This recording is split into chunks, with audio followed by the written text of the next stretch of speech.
Bonsoir à toutes, bonsoir à tous. Bienvenue à CSP Time numéro 33. C'est le troisième quart-temps avec notre invité cette semaine, Nicolas Caraquillo, l'ancien arbitre de Pro A. Nicolas, bonsoir. Bonsoir à tous. Et le spécialiste basket du Populaire du Centre, Mathieu Marot. Mathieu, bonsoir. Bonsoir à tous. Dans ce troisième quart-temps, on va débattre et on va parler des playoffs. Donc, le ticket pour les playoffs est acquis depuis la victoire du Limoges CSP de mardi soir contre Chalon.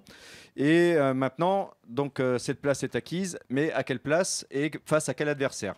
Alors Mathieu, aujourd'hui, si on en reste là, on est cinquième et c'est Dijon. Qu'est-ce qu'il faut en penser?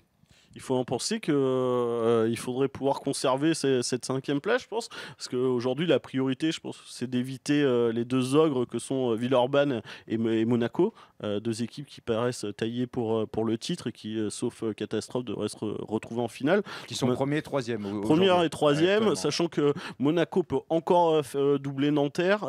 Nanterre va aller à Bourg-en-Bresse et va recevoir Portez, sachant que Monaco a un calendrier encore plus facile. Ils vont en Antibes notamment, et je sais plus qui reçoivent. Mais bon, aujourd'hui Monaco, voilà, exactement. Aujourd'hui Monaco, ça bat tout le monde en Chip Elite.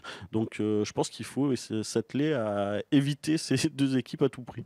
Dijon, Nicolas, je pense que c'est le meilleur tirage, évidemment, par rapport aux ogres, mais c'est quand même pas une équipe qui plaît trop à Limoges, hein, une équipe agressive, qui met beaucoup de pression, qui a battu 2 fois Limoges cette saison. Alors, avant de peut-être jouer Dijon en play-off, il va falloir déjà les gagner à Pau et gagner Paris à la maison. Et si ça se passe bien, vous terminez 5e et vous jouez Dijon en play-off. Sinon, vous terminez 6 ou 7 et là, dans ce cas-là... C'est un homme pragmatique. Alors, restons dans la règle déjà. Et je pense qu'ils sont sur la bonne dynamique pour les gagner à Pau, parce que Pau... depuis le début de saison, deuxième du championnat, ils n'étaient pas réellement à leur place. Ils sont plus entre 4 et 7. Donc, savoir comment Limoges va aller à Pau, ça sera la suite de l'émission. Après les playoffs, c'est un autre type de match.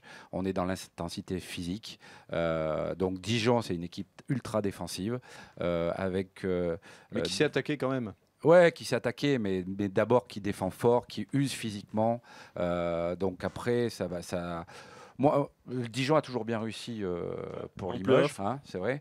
Ça avait été chaud. 2014, oui, ça passe pas loin. Ça avait été énorme demi-finale. En 5 matchs. 5 manches. 5e à Limoges. Il y avait Michael Riley, là. Timeneur aussi. Je ne sais plus comment il s'appelait. TJ Campbell.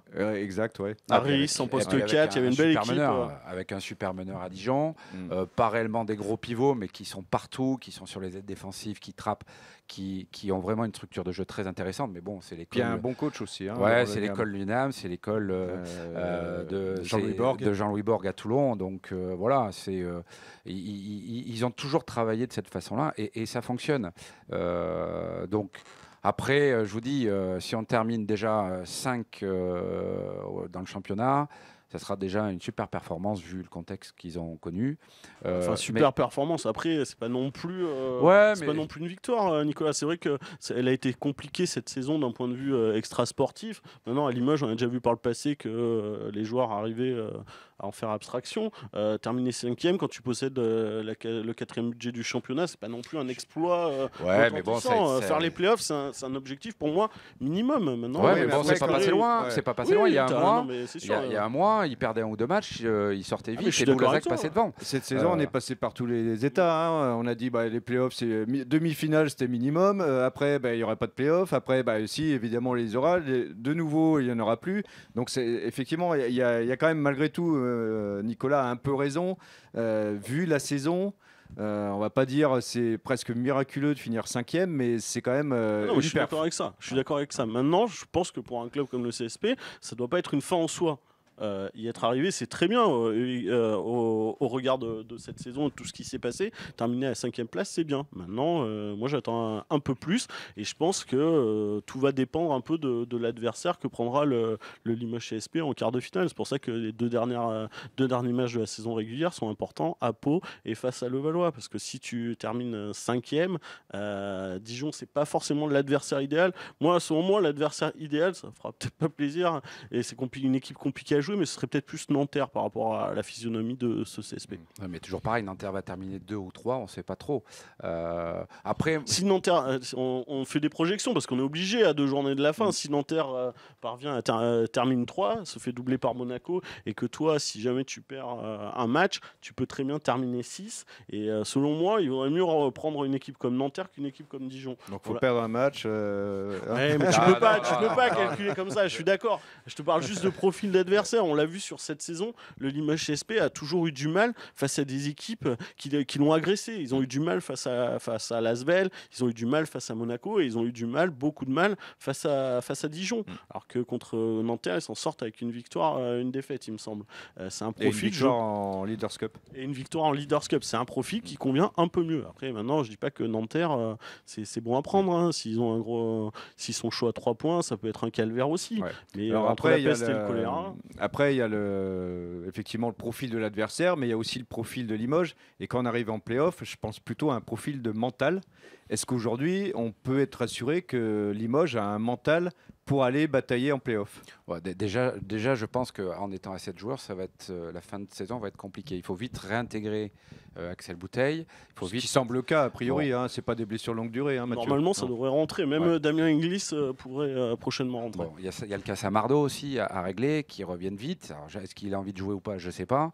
Mais vite, parce qu'on ne peut pas se passer d'un joueur dominant en poste 5 pour les playoffs. Boutselé, il ne pourra pas jouer 35-40 minutes comme il le fait aujourd'hui. On le sent d'ailleurs sur le match. Ça a été compliqué, même si je trouve qu'il a fait d'énormes progrès, ce garçon, dans la peinture. Il est vraiment il a un physique hors norme. Il a maintenant un tir à mi-distance. C'est un super joueur. Voilà, donc après les playoffs, vous enchaînez tous les 2-3 jours une rencontre. Il faut récupérer. Et s'ils ne sont pas au minimum 9-10 à jouer, ça sera très difficile. Oui, mais moi, maintenant, je parle du mental. Aujourd'hui, est-ce qu'on a des assurances sur le mental du Limoges CSP? Moi, je ne suis pas forcément sûr de ça. Mentalement, quand tu vois un Jordan Taylor, quand même, c'est un joueur qui est capable de prendre ses responsabilités. À un moment, quand Villeurbanne a décidé de le prendre en individuel ou pratiquement, Jordan Taylor, il n'a pas pu faire fonctionner l'équipe. Là, tu es plus sur du mental, là, tu es plus sur du jeu. Oui, mais ça veut dire que si l'équipe autour de Jordan Taylor n'est pas prête à s'arracher, que si tout le monde attend que Jordan Taylor fasse le truc et puis que les autres jouent autour, voilà. C'est contradictoire. On se dit que justement, le CSP, malgré tout ce qui se passe autour du club, arrive à terminer probablement 5e, à se qualifier pour les playoffs, à faire abstraction de tout le contexte, de tout l'environnement délicat. C'est bien que quelque part, mentalement, ils doivent être un peu préparés, les garçons. L'avantage, c'est que les étrangers, je pense que l'extra-sportif, ils s'en foutent. Voilà. Royalement. Ils jouent surtout pour leur stade, parce qu'ils savent qu'en fin de saison, il va falloir se faire monnayer, aussi bien pour le club s'ils veulent rester ou pour aller voir ailleurs. Après, le mental, moi je dis plutôt que c'est surtout nos jeunes Français qu'il va falloir qu'ils soient forts. Ward, Axel Bouteille. Et si ces joueurs-là sont bons, je pense que le résultat de l'équipe sera intéressant.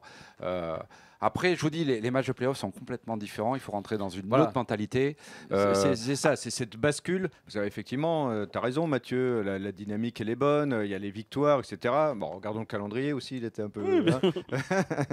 Mais voilà, après, encore une fois, c'est une autre dimension, comme le dit Nicolas, les play-offs. On le sait. Une expérience, mine de rien. Des joueurs, on parle de joueurs comme Axel Bouteille, comme William Howard. Ils étaient là l'année dernière. Ils ont joué une demi-finale face à Monaco. Axel Bouteille, champion de France avec Chalon. Axel Bouteille, champion de France avec Chalon. Moi, c'est pas ce qui m'inquiète le plus, le mental. Ce qui m'inquiète le plus, c'est ce que soulignait Nicolas, de réintégrer des joueurs pour arriver en play-off, pas sur les rotules, quoi, parce que les Dwight Hardy, les Jordan Taylor, ils ont des temps de jeu très conséquents. Je parle même pas de celui de Boutier, qui c'est superbe ce qu'il fait, mais est-ce qu'il va pouvoir tenir en play-off? C'est ça qui m'inquiète, la variable physique. Le mental, pour moi, pour l'instant, ils ont prouvé qu'ils en avaient. Ouais, bon, après, si on récupère Samardo, Damien. Et Damien, mine de rien, ça serait quand même plutôt une bonne nouvelle. On en pense ce qu'on en veut de ce joueur, mais c'est quand même pas une rotation à perte, a priori.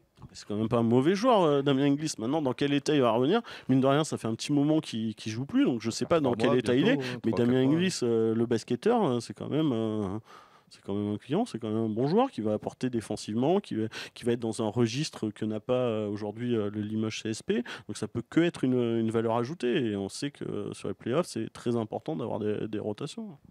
Et peut-être face à une équipe comme Dijon qui a peut-être un peu moins de rotation. C'est ce qu'on verra. C'est ça. En tout cas, si c'est Dijon et si le Limoges CSP est 5e et Dijon 4e, il reste encore 2 journées pour ça. Nous verrons ça, bien sûr, évidemment. Le 3e quart-temps est terminé. Rendez-vous sur notre site internet lepopulaire.fr, sur notre page Facebook, Le Populaire Sport. Rendez-vous dès demain pour le 4e quart-temps. À bientôt. Salut.